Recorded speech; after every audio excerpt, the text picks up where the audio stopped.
قرآن مجید فرقان حمید کے اندر اللہ تبارک و تعالی ارشاد فرماتا ہے ان اکرمکم عند اللہ اتقاکم، بے شک تم میں سب سے زیادہ عزت والا وہ ہے جو سب سے زیادہ متقی پرہیزگار ہے۔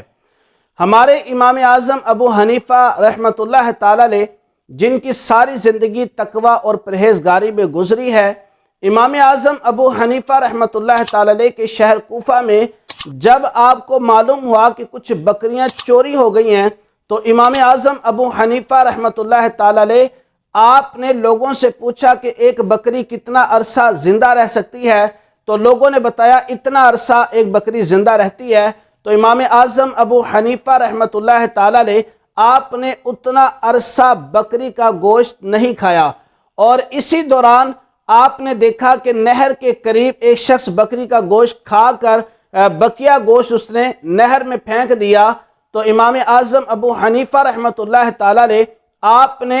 لوگوں سے پوچھا کہ ایک مچھلی کتنا عرصہ زندہ رہ سکتی ہے، تو لوگوں نے بتایا کہ اتنا عرصہ زندہ رہ سکتی ہے۔ امام اعظم ابو حنیفہ رحمۃ اللہ تعالی علیہ نے اتنا عرصہ مچھلی تناول نہیں فرمائی۔ تو اس سے اندازہ لگائے کہ امام اعظم ابو حنیفہ رحمۃ اللہ تعالی علیہ کس قدر متقی اور پرہیزگار تھے۔ اور ایک طرف ہماری حالت ہے کہ ہم رشوت ہو، سود ہو، چوری ہو، مال حرام ہو، دوسروں کا حق مار کر ہم وہ چیزیں کھا رہے ہوتے ہیں، اور پھر بھی ہم حاجی صاحب بھی ہیں، صوفی صاحب بھی ہیں، نمازی بھی ہیں۔ خدارا ہمیں اس چیز کو دیکھنا چاہیے کہ ہمارے جو بڑے بزرگان دین تھے وہ تو شبہ والی چیز سے بھی بچا کرتے تھے، اور ہم ایک چیز جس کے بارے میں